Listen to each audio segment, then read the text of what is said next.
Hi everybody, good morning, good afternoon, good evening, whatever time of the day it is you're watching this. You can see we've got somebody different today. We have today Martin Dempster, who is the golf writer for the Scotsman, the Edinburgh Evening News.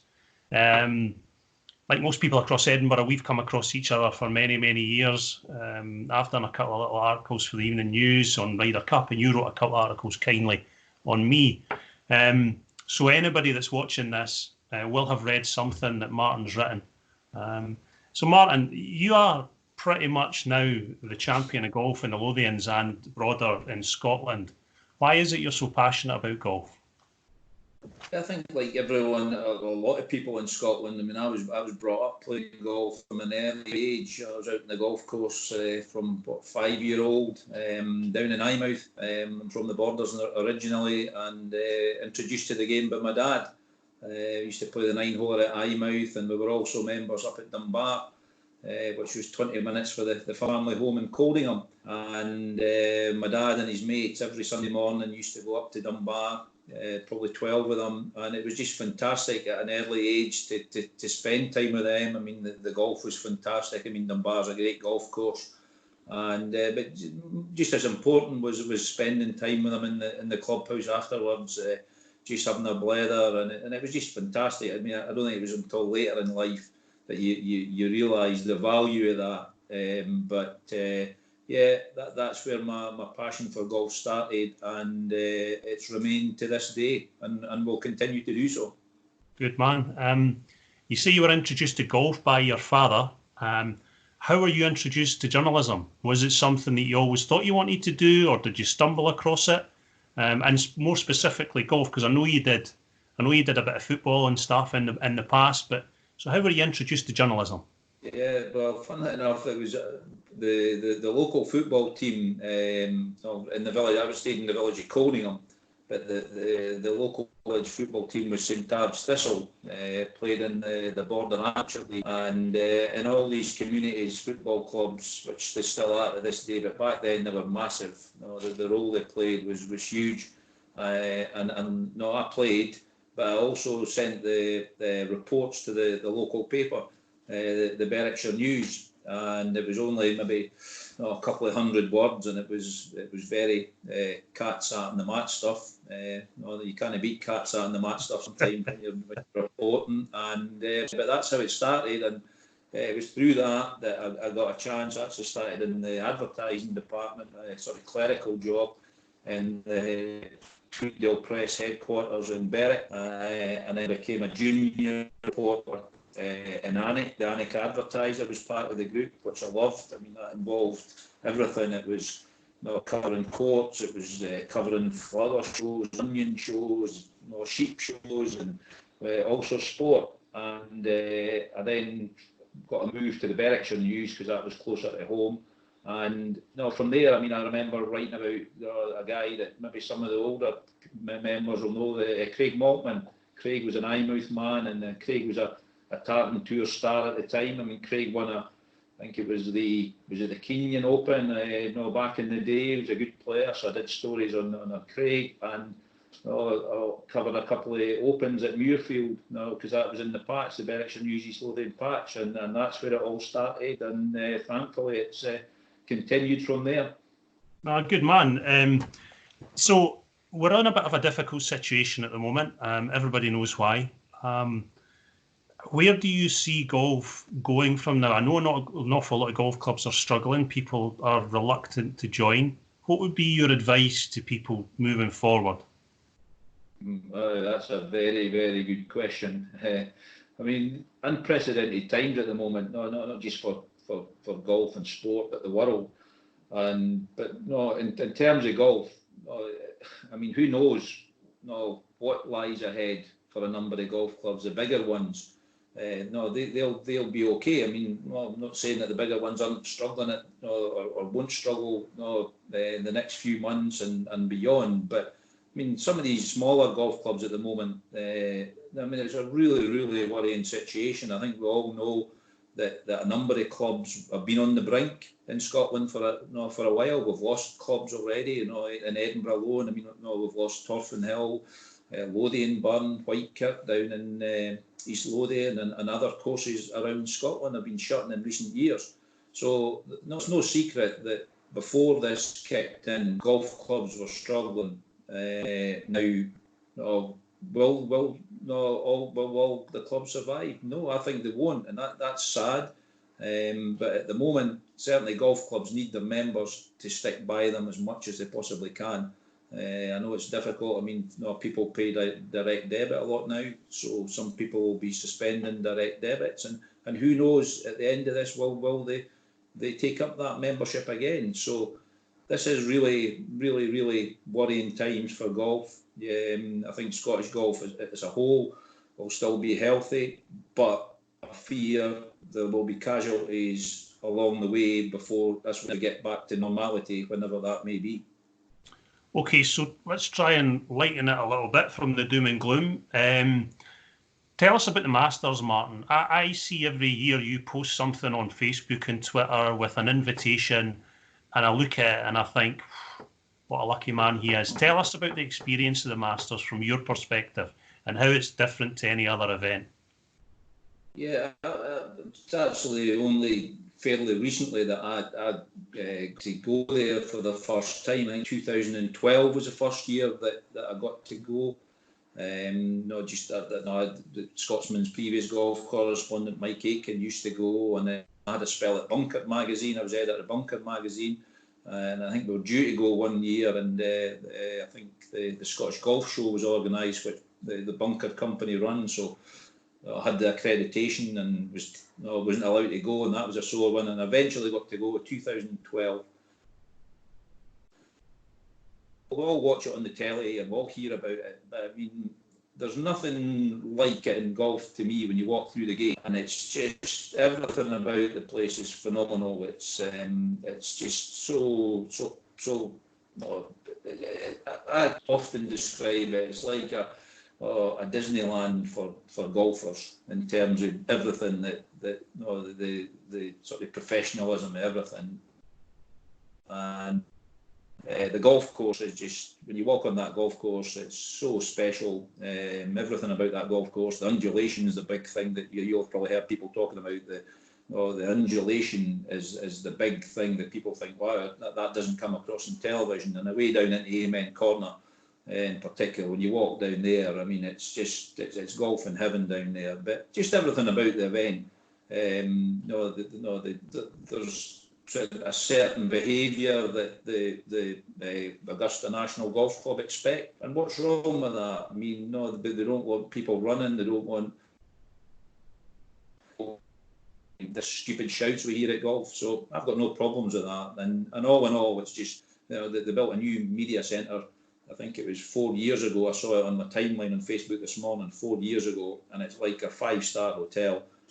Just the no expense spared, the facilities in there, amazing. The restaurant side of things is amazing, and all in all, it's a magical week. And yes, I think people will know it was due to be next week. That's going to be a big void in people's lives. But I was reading this morning that I think November could be the new date. That all the tours seem to have been talking, and that they're about to unveil a sort of proposed schedule, given we come out of this in a few months. And a Masters in November would certainly be different, but interesting at the same time. Certainly give us something to look forward to. I asked Rob Robertson a question the other day regarding access to players, and in the past, we all know what the players were like. They go out, have a couple of beers, have a bit of a laugh amongst themselves. It's changed now. They're managed very well. What is your experience of access to players for interviews in golf now? I mean, players in golf are normally first class. I mean, I think you'll know that it's all dependent, or sometimes dependent, on how well they've played that day, if they actually want to talk to you. And I'm sure Monty won't mind me saying that if you see Monty missing a 3-foot putt on the last green to shoot level par or above par, you certainly don't want to go near him that day. But I mean, the golf, that's the great thing about golf, is that so many fantastic people in golf, not just the players, the staff at these European Tour events, just the people, the managers. They're all very accessible, and we're very lucky. And golf has so many terrific ambassadors. Your Rory McIlroys and people like that. They're just so good for the game, and it's a privilege to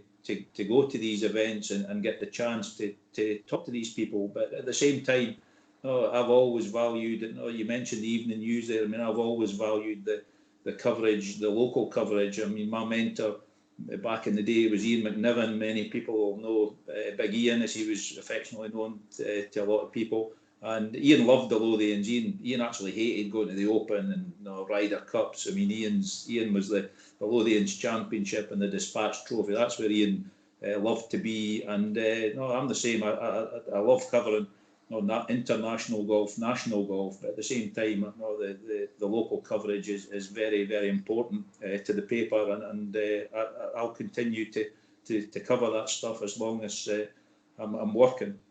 Well, I mean, I've actually got written down Ian McNiven on my sheet of paper as somebody that I was going to ask you about, but maybe later on. Well, I think, because I mean, a lot of people know. I mean, Big Ian was a legend in the Lothians, and Ian rarely went out the clubhouse, and he just sat in the corner and talked to people, and the thing was, players knew that once they'd signed their card, if they had a good score, they knew they had to go and see Big Ian, and he was right enough, and that was the respect the man had built up over the years, and he was a real character, Ian, and he's still dearly missed.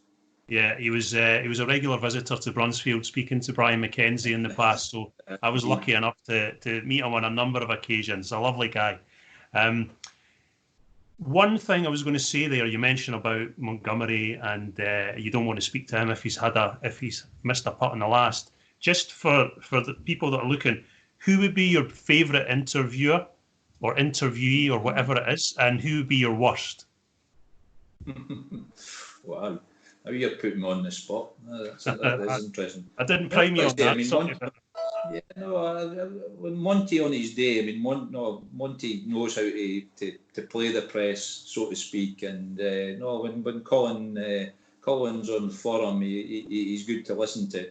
Listen to all the Scots. All the Scots I've dealt with over the years have been great. But funny enough, I did an interview yesterday, and on Skype with Sandy Lyle, and Sandy's such a lovely, laid-back lad, and he's just you never tire of hearing Sandy talk about golf and talking about the Masters and winning the Open as well, and he's just one of these lovely guys. I mean, I think maybe being too lovely was one of the reasons why Sandy didn't get a Ryder Cup captaincy.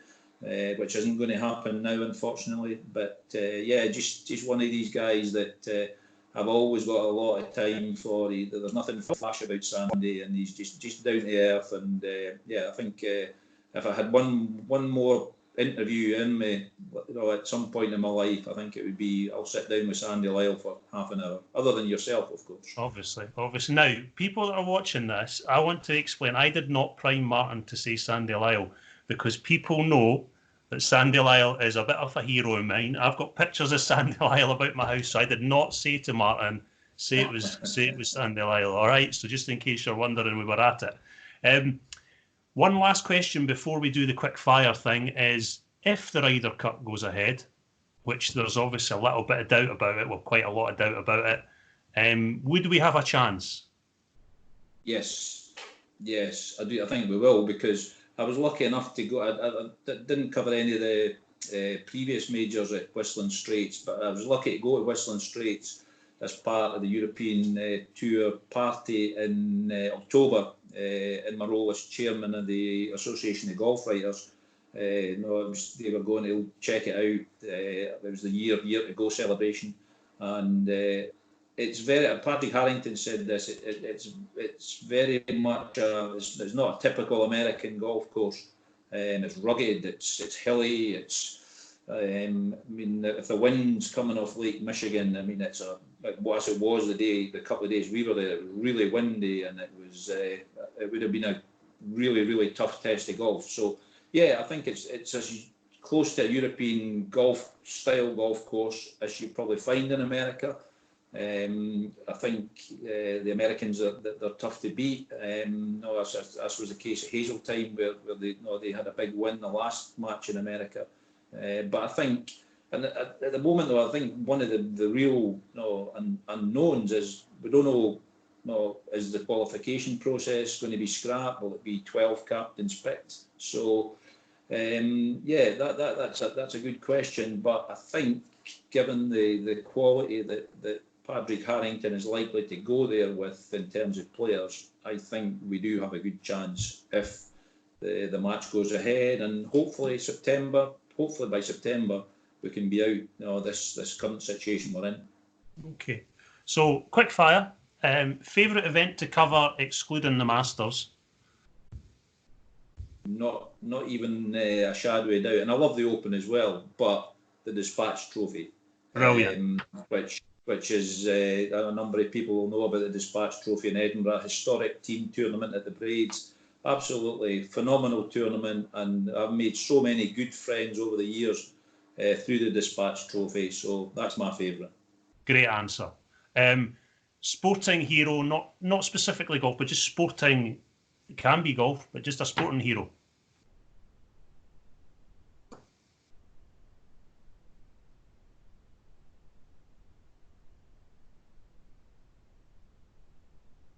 It would have.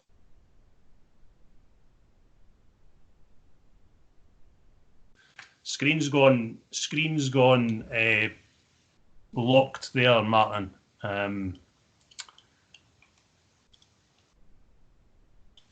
You are there. Yeah, that's us back on. Right, back on again. Yeah, I would say so, yes. Seve. Has to be Seve. Seve, yeah. I mean, I was a great Ben Crenshaw fan as a kid, but no, for me, Seve, and I was lucky to sit in the stand at the side of the first tee at St Andrews on the final day in 1984, and to see Seve celebrate in the iconic way he did is something that I'll never ever forget. Okay. Your favourite course to play? Yeah, well, I love my local course. I'm a member at Edinburgh, which is a really, really enjoyable place to play golf. But we were lucky in the media, we get to play the open courses and media days, when the Open's there that year. And two of my favourites would be Muirfield and Royal Birkdale. Yeah, couldn't argue with that. One last final question. We mentioned Ian McNiven earlier on. Who are your influences in journalism? Well, yeah, I mean, Ian would obviously be one, but I've been lucky over the years. I mean, there's so many. I mean, Ian Wood, who used to work for the Scotsman. I mean, Ian was just a legend and a lovely man. And Jock McVicker, the Scottish Daily Express. I mean, the doyen, as we call Jock's, been around for a long time, and he's still working away at 82, I think it is now. So yeah, so many people I've been lucky to come across, not just in Scotland. I've got so many great friends in the golf writing industry around the world, and it's a great honour for me at the moment to be chairman of the Association of Golf Writers. That's sort of one of the biggest associations in the world. The Americans have an association, so basically the Association of Golf Writers of the rest of the world. And to be chairman of that is just something that very humbled and honoured to do that. And I meet so many people who have influenced me over the life, and feel very lucky about that. Martin, that's pretty much me finished with the questions. Thank you very, very much. It was really insightful. Lots of good answers there. I'm sure the people at Brunsfield and beyond will enjoy watching that.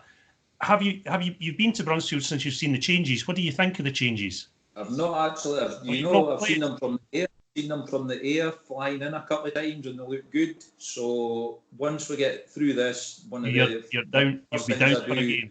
I'll be down for a game. I look forward to it. 100%. Martin, thank you very much. Everybody that was watching, thanks very much for watching, and hope you enjoyed it, and we'll try and get another video out to you as soon as we can. So take care, everyone.